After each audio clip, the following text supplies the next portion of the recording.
चलो, चार तरह के साइनोसाइटिस होते हैं। कौन कौन साइनोसाइटिस होते हैं? कोई बोल सकता है या क्लास शुरू करें? जी 4 तरह के होते हैं, साइनस 4 होते हैं सर। कौन कौन नाम बताओ जी। पहला कौन साइनोसाइटिस होता है? साइनस होता है चार तरह के। मैक्सिलरी सबसे पहला सर। एकदम मैक्सिलरी साइनोसाइटिस इज द 90% वही होता है। दूसरा बताओ। स्फिनोइड होता है मैक्सिलरी। और क्या बात है, ठीक है। स्पिनोइड होता है, ठीक है। और जी छोड़ो, अब शुरू करते हैं तो फिर बता देंगे। देखो, फ्रंटल फ्रंटल होता है, साइनस, इथमोइड होता है, और क्या होता है? इथमोइड्स। इथमोइड होता है, ठीक है। चार तरह हो गया, जी ठीक है। तो साइनोसाइटिस का को उर्दू में हम अभी फिर बताते हैं। वर्मे तजाज़े अनब कहते हैं साइनोसाइटिस को। और ये कॉमन इसमें दो टाइप के होते हैं, एक्यूट एंड क्रोनिक तरह से बांटा गया है। लेकिन ये अक्सर जो साइनोसाइटिस जो होते हैं, एलर्जी राइनाइटिस के बाद सेकेंडरी स्टेज का ये जो है sinusitis mean inflammation of the sinusage, that is called inflammation of the mucous membrane या mucous secretion of the sinusage। यानी साइनसेज में जो म्यूकस जो जमा हो जाता है, उसके बाद उसका मेम्ब्रेन, साइनस का मेम्ब्रेनस भी इन्फ्लामेशन हो जाता है, इसलिए उसको साइनोसाइटिस कहते हैं। और infection of the that is called पारा, इसको क्या कहते हैं? पारा नजल साइनस। साइनोसाइटिस को क्या कहते हैं? पारा नजल। पारा मीन्स कहते हैं दो या दो से ज्यादा साइनोसाइटिस, साइनस को पारा नजल साइनस कहते हैं।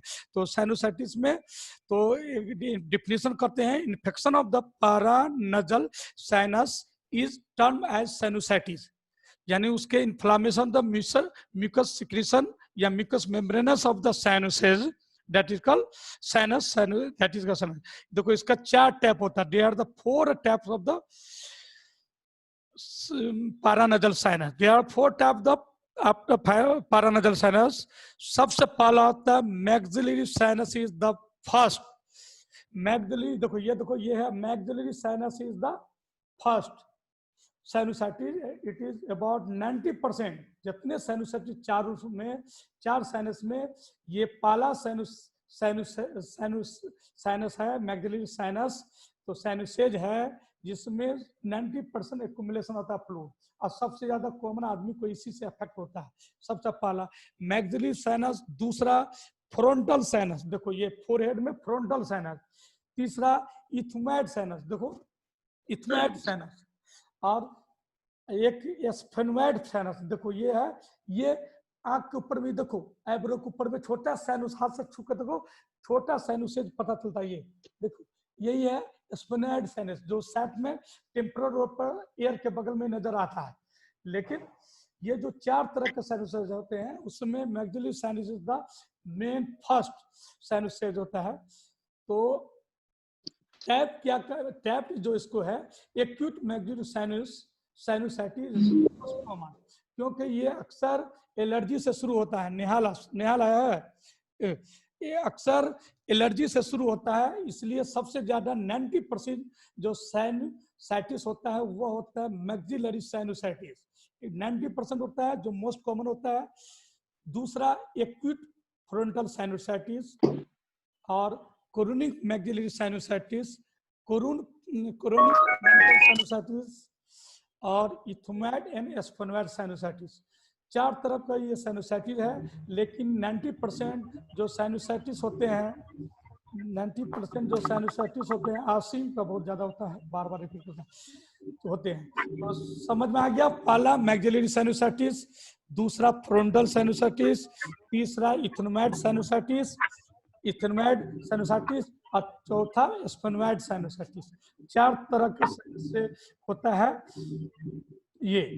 तो ये पिक्चर से ही पता चलता है। देखो, उसके बाद रिस्क जो फैक्टर है, रिस्क फैक्टर से पहले समझो, जिस तरह एलर्जी राइनाइटिस में साइन सिम्टम होता है, उसी तरह इसमें जो है साइनोसाइटिस होता है।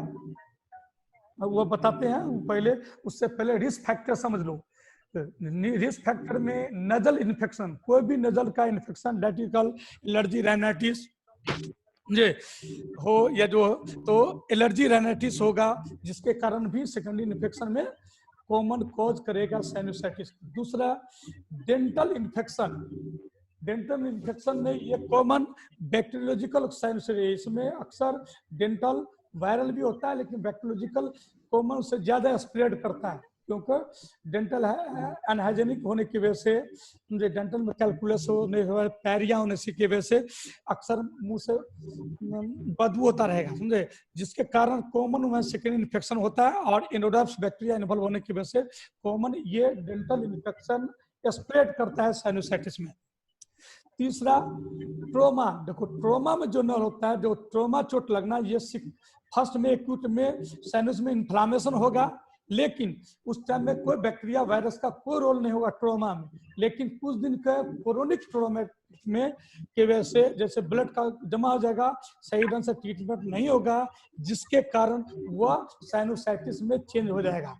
लेकिन औसत ट्रोमा है, लेकिन जनरल ट्रोमा नहीं कह सकते हैं कि डायरेक्ट ट्रोमा, रिस्क फैक्टर में है, इसलिए लिखा है रिस्क फैक्टर। दूसरा ब्लड बोर्न इन्फेक्शन, कोई लड़का बता सकता है what is the blood borne infection? Nihal, Nihal, Nihal, what is the blood borne infection? What is the blood borne infection? Blood borne infection का एक एग्जांपल दो।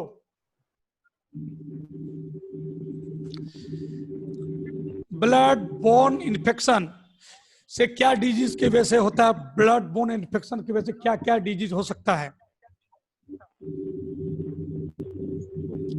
Hepatitis B virus, hepatitis C virus, hepatitis virus, समझे?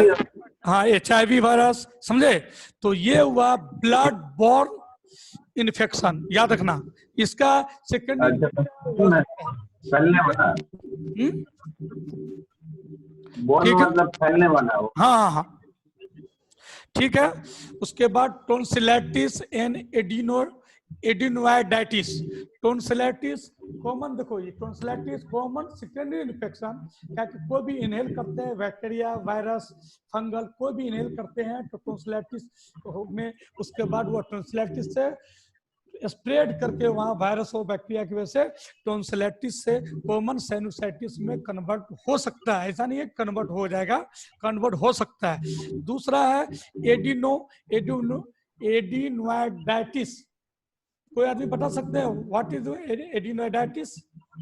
Adenoids क्या होता है? Adenoid क्या होता है? उसी से होता है एडिनोइडाइटिस। लिम्फ नोड का सर, कहाँ पर लिम्फ नोड्स? एकदम सही बोल रहे हो, एकदम सही बोल रहे हो। तो लिम्फेटिक चैनल होता है लिम्फ नोड का, कहाँ पर होगा? नेक में। नेक में कहाँ पर? नेक में कहाँ? फायरिंग्स, फायरिंग्स, ठीक है। हाँ, पर वहां पर जो लिम्फ नोड का वहां इन्फ्लामेशन होगा, वो रेडिएट करके जैसे common bacteria, virus, fungal, anaerobes bacteria से स्प्रेड करके वहां साइनोसाइटिस में कन्वर्ट हो सकता है।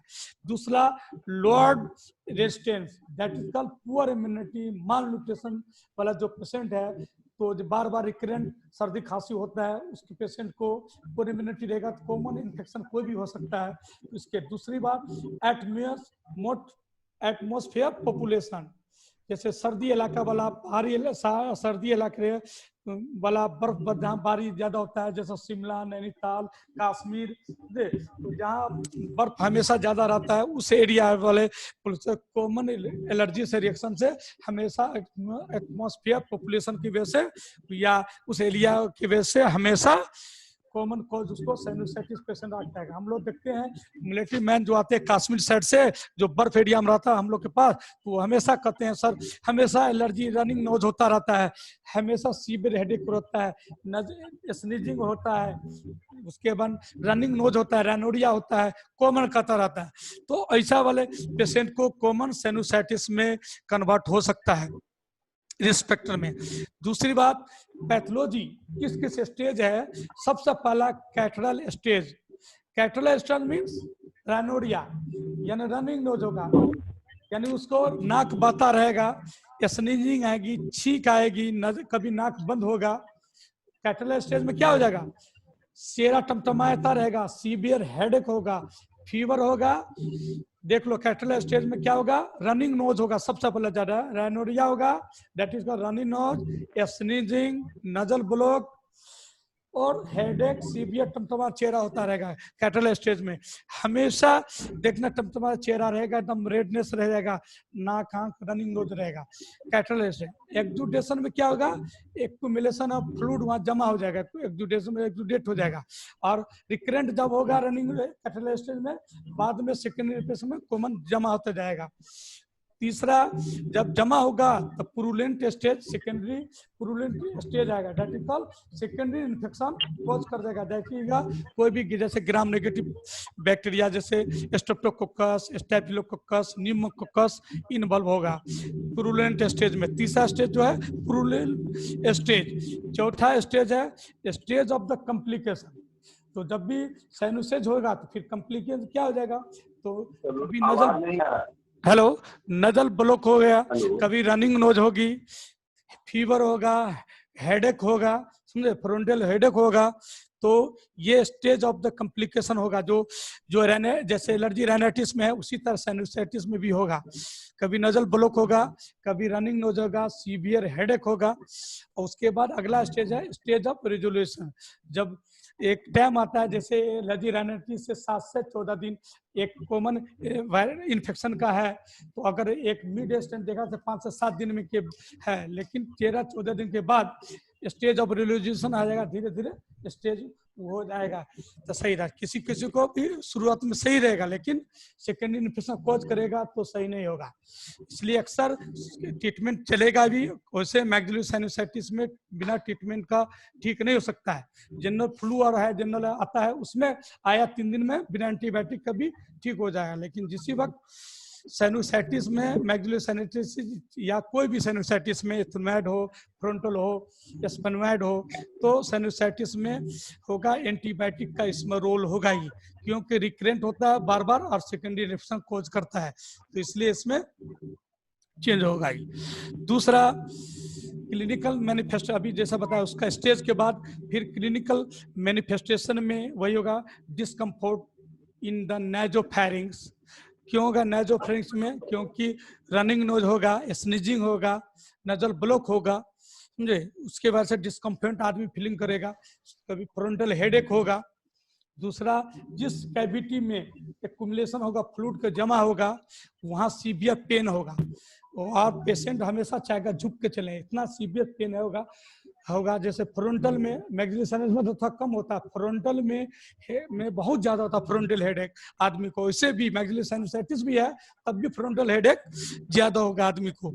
उसके बाद फिर उसी को फिर दिया नजल डिस्चार्ज, रनिंग राइनोडिया में नजल डिस्चार्ज, नजल ब्लॉक अभी बता ही दिए हैं, नजल रेजोनेंस यानी नॉइजिंग आवाज, नाक से आवाज आएगी, क्योंकि कभी नाक बंद रहेगा, इसलिए अक्सर नॉइजिंग आवाज, नजल रेजोनेंस आवाज आएगी पेशेंट, नाक से लेकर बोल रहा है, क्योंकि इतना थिकनेस होने लगता है, बाद में नजल ब्लॉक होगा जिसके वजह से।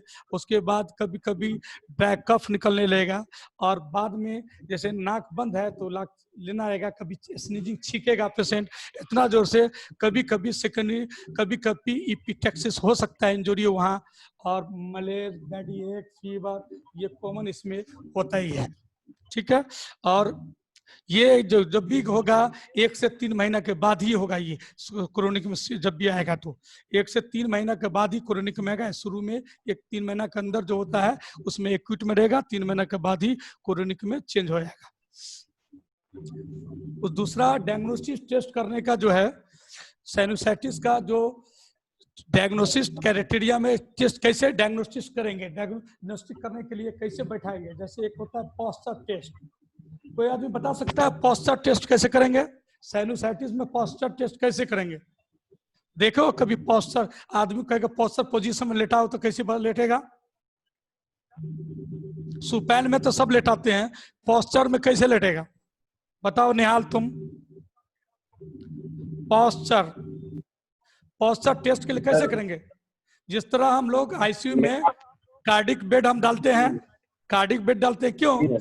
पैक्सुमल डिसेनिया होता है, दम फूलता है, डिसेनिया होता है ना, तो पैक्सुमल डिसेनिया जिससे बैठाते हैं, इसलिए कार्डिक बेड डालते हैं जी।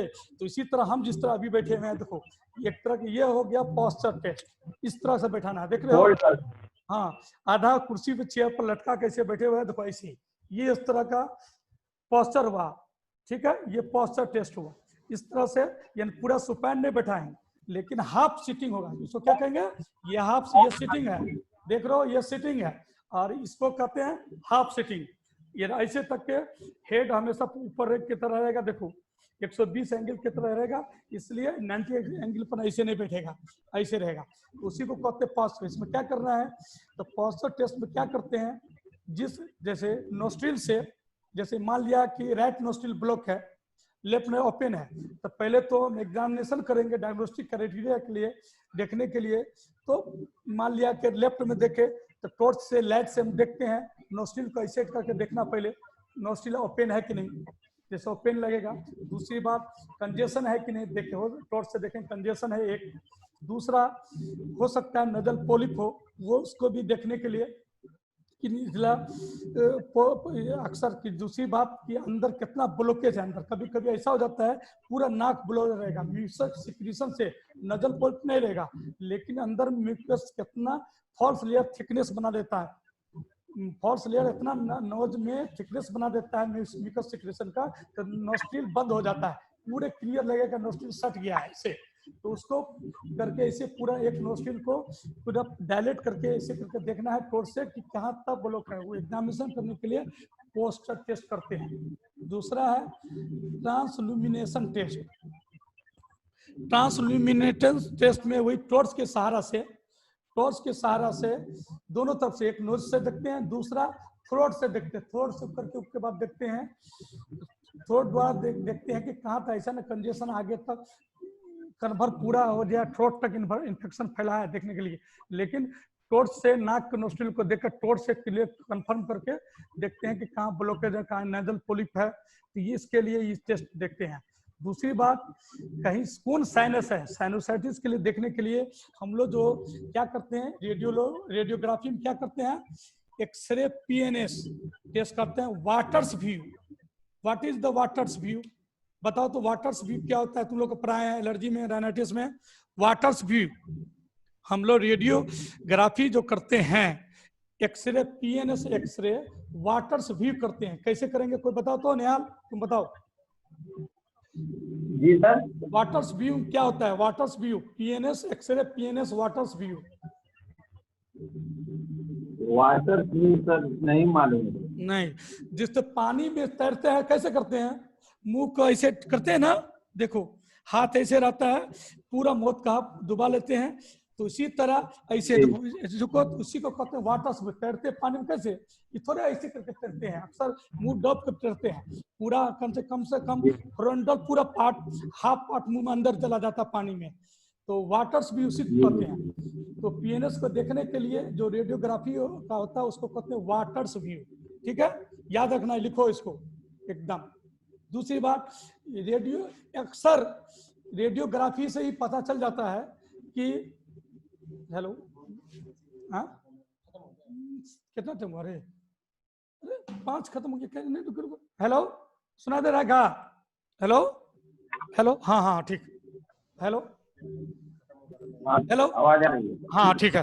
तो वाटर्स व्यू ही कॉमन, देखिए एक्सरे रेडियोग्राम में PNS water is main cost effective है, करा लेंगे। सीटीएस में कॉस्टली है, इसलिए सबसे पहले यही डायग्नोस्टिक टूल साइनोसाइटिस के लिए क्लियर कंफर्म आ जाएगा। क्या कंफर्म आएगा, जहाँ जिस कैविटी में, जैसे पीएनएस एक्सरे करते हैं, तो जिस कैविटी में फ्लूइड का एक्युमुलेशन होगा वहाँ वेटनेस पैचेज पूरा क्लियर आ जाएगा, वहाँ कंजेशन वेटनेस पैचेज आएगा। अब पूरा बोन डेंसिटी कैविटी उसके बाद अलग से ब्लैक के टैप हल्का सा रहेगा, तो उससे पता चलेगा कि कंजेशन कहाँ। मान लिया कि एक नोस्ट्रिल एरिया से वीडियो, तो एक जिस तरह से, हेलो हेलो हेलो, जी सर, हाँ देखो, जी सर, हाँ तो पीएनएस ही काफी है। और जिस साइनस, जैसे मैग्जिलरी साइनसाइटिस 90% है, तो कॉमन मैग्जिलरी साइनसाइटिस से मान लिया तो मैग्जिलरी एरिया में कंजेशन जब होगा तो वेट पैचेज थिक पैचेज नजर आएगा। क्या पैचेज आएगा? वेट पैचेज थिक, हाँ हाँ नजर आएगा। और जो बाकी एरिया ब्लैक लेयर आएगा। इसलिए सीटी स्कैन तो उसके कॉस्ट इफेक्टिव मान लिया तो 2200 रुपया लगेगा, तो 2200 रुपया नहीं लगा कर 150 से 300 रुपया में हो जाता तो अच्छा है। इसलिए पीएनएस ही कराना चाहिए अक्सर है। और उसके बाद सीटी स्कैन है। तीसरा है culture smell and antibiotic sensitivity. और वह जो सिक्रीशन फ्लूइड जो है तो nozzle smear for culture and sensitivity के लिए टेस्ट करते हैं। इसलिए टेस्ट करते हैं कि कौन सेंसिटिव एंटी बैक्टीरिया है कि नहीं, पहले कौन बैक्टीरिया है कि नहीं, पहले बैक्टीरिया ग्रोथ किया है कि नहीं। अब बैक्टीरिया है तो कौन बैक्टीरिया ग्रोथ किया है, और ग्रोथ किया है तो उसकी सेंसिटिविटी कौन मेडिसिन चॉइस ऑफ मेडिसिन होगी। ठीक है, इसको जानने के लिए यानी डायग्नोस्टिक को हल्का करने के लिए हम लोग culture smear and sensitivity test करते हैं, याद रखना, इसलिए करते हैं, समझे। दूसरी बात endoscopy of the nose and paranasal के लिए एक टेस्ट है, इंडोस्कोपी टेस्ट है। इंडोस्कोपी टेस्ट करते हैं पारानजल साइनस के लिए कॉमन इंडोस्कोपी टेस्ट। तो इंडोस्कोपी में कैसे करेंगे? हेलो, समझ रहे हो? हेलो जी सर। इंडोस्कोपी जो है, इंडोस्कोपी कैसे करेंगे? तो नोस्ट्रिल में डालेंगे एक इंडोस्कोपी का जो लूप जो है करने वाला, उसको अंदर जैलोकन जेली से अंदर डालेंगे। जैसे इंडोस्कोपी हम लोग करते हैं ना, स्टोमैक एंडोडेनम ओरल से डालते हैं, इसी तरह नोस्ट्रिल द्वारा डालेंगे छोटा पैप, उसमें इंडोस्कोपी के लिए लगा रहता है उसको वो लगा रहता है, उसको कहते हैं सैनोग्राम। क्या कहेंगे? सैनोसोग्राम। सैनुसोग्राम क्या लिखेंगे? याद लिख लो, सैनुसोग्राम। उससे पता चलेगा कि किस सैन में, हाँ सैनुसोग्राम में किस कैविटी में कफ जमा हुआ है, म्यूकस जमा हुआ है, कि यानी मैग्जिलरी साइनोसाइटिस है या फ्रंटल है, थुमैड है, स्फेनोइड है। इसके लिए करते हैं, लेकिन ये हर जगह अवेलेबल नहीं है। इसीलिए PNS is the best X-ray, chest X-ray, PNS water speed is the best diagnostic tool for the PNA, इसके लिए फॉर साइनोसाइटिस के लिए ये करते हैं। दूसरी बात ये करते हैं। दूसरी बात उसके बाद कॉम्प्लिकेशन, तो पैन साइनोसाइटिस हो सकता है कि एक के बाद पूरे चारों साइनस में भी हो सकता है। दूसरी बात ऑस्ट्रियन ट्यूब का ब्लॉक होने की वजह से middle ear infection common cause करता है, या कौन कोज करता है, ये हम एलर्जी राइनाइटिस में भी पढ़ाते हैं। और इसका कॉम्प्लिकेशन फेरिंजाइटिस, लैरिंजाइटिस, ट्रैकियोब्रोंकाइटिस और होता है ट्रैकियोब्रोंकाइटिस। और दूसरा ऑर्बिटल सेलुलाइटिस, ऑस्टियोमाइलाइटिस, एक्जिला और एग्रेवेशन ऑफ द अस्थमा। अगर सही ढंग से इलाज नहीं किया जाए तो अक्सर कॉमन एलर्जी अस्थमा में चेंज हो जाता है, यानी स्प्रेड करके अपर रेस्पिरेटरी से लोअर रेस्पिरेटरी में इन्फेक्शन कर देता है, बैक्टीरिया या वायरस या फंगल। इसलिए इसका टेस्ट करना जरूरी है और इसका इलाज नेसेसरी है। और सबसे बड़ी बात है ये रिकरेंट होता है, इसलिए इसकी इलाज करना जरूरी है। और सबसे पहले धूल गर्दा, डस्ट धूल गर्दा इलाका जिसमें काम कर रहा आदमी, उससे बचाना जरूरी है, ताकि बिना असूल इलाज के पेशेंट ठीक नहीं होगा। इसका असूल इलाज बहुत जरूरी है। कोई आदमी अगर केमिकल इंडस्ट्री में काम करता है तो बोले उसको मना करना है वहां से। कोई आदमी जूट मिल में या पेपर मिल में काम करता है, या पानी वाला जो काम करता है, जैसे मल्ला मछली का मारता रहता है, बार बार पानी में जाता है, तैरता है, निकलता है, तो उसको बार बार उसको होता है मल्ला को, तो मछली फिशरमैन को, तो इसलिए उसको कहेंगे काम मत करो, दूसरा काम करो, काम चेंज कर लो। तो इस कॉमन इस आदमी को होता है, समझे? समझ में आया? हेलो। और एंटीबायोटिक में ग्राम ज्यादा, पहले ग्राम पॉजिटिव बैक्टीरिया है, तो अगर ग्राम पॉजिटिव है तो ग्राम पॉजिटिव का मेडिसिन है। मान लीजिए जैसे एमोक्सिक्लेबेनिक acid, choice medicine gram positive के लिए, समझे? एमोक्सिक्लेबेनिक एसिड ग्राम पॉजिटिव के लिए हम लोग करेंगे। ग्राम पॉजिटिव का लिनेजोलिड acid specially antibiotic for gram positive के लिए स्पेशली मेडिसिन है लिनेजोलुएड। तीसरी ग्राम नेगेटिव के लिए इम्यूनोग्लाइकोसाइड ग्रुप, दैट इज कानामेसिन, जेंटामेसिन, समझे, कानामेसिन, जेंटामेसिन, एमिकासिन, टोब्रामेसिन, ये सब है। तो तीसरी बात, फ्लोरोक्विनोलोन ग्रुप ग्राम नेगेटिव में ज्यादातर काम करता है, और सिफेलोएस्पोरिन जो एंटीबायोटिक है ग्राम पॉजिटिव और नेगेटिव दोनों कवर करता है, इसलिए मिक्स के लिए इन्फेक्शन के लिए दोनों ग्राम नेगेटिव और पॉजिटिव दोनों मिला कर देना चाहिए। दूसरी बात, नजल डिकंजेंटेंट करने के लिए, डिकंजेसेंट के लिए हमको नजल क्लियर के लिए नजल सलाइन देंगे दे, उसके बाद या नजल सलाइन दे या एजीलास्टिन आता है, अभी मैग्नीशियम मेडिसिन एजीलास्टिन आता है, वह देंगे नजल ड्रॉप, और मोमेंटासोन ओमेंटासोन जे का कोर्टिकोस्टेरॉइड जो ड्रॉप है वो दे सकते हैं। तो ये मिलाकर करने के लिए। दूसरा, टैबलेट में डिकंजेनेट के लिए सीरोफेड्रिन एलर्जी के लिए एक है, उसके बाद सेटिजिन, लिबोसेटिजिन, उसके बाद फेक्सोफेनाडिन, उसके बाद ब्लास्टेरो, अभी नया मेडिसिन आया ब्लास्टेडिन। तो ये चीज सब एंटी एलर्जी के लिए हम लोग देते हैं। दूसरी बात, एनाल्जेसिक के लिए आइबुप्रोफेन, डेक्लोफेनाक, पैरासीटामोल, समझे, तो ये हम देंगे।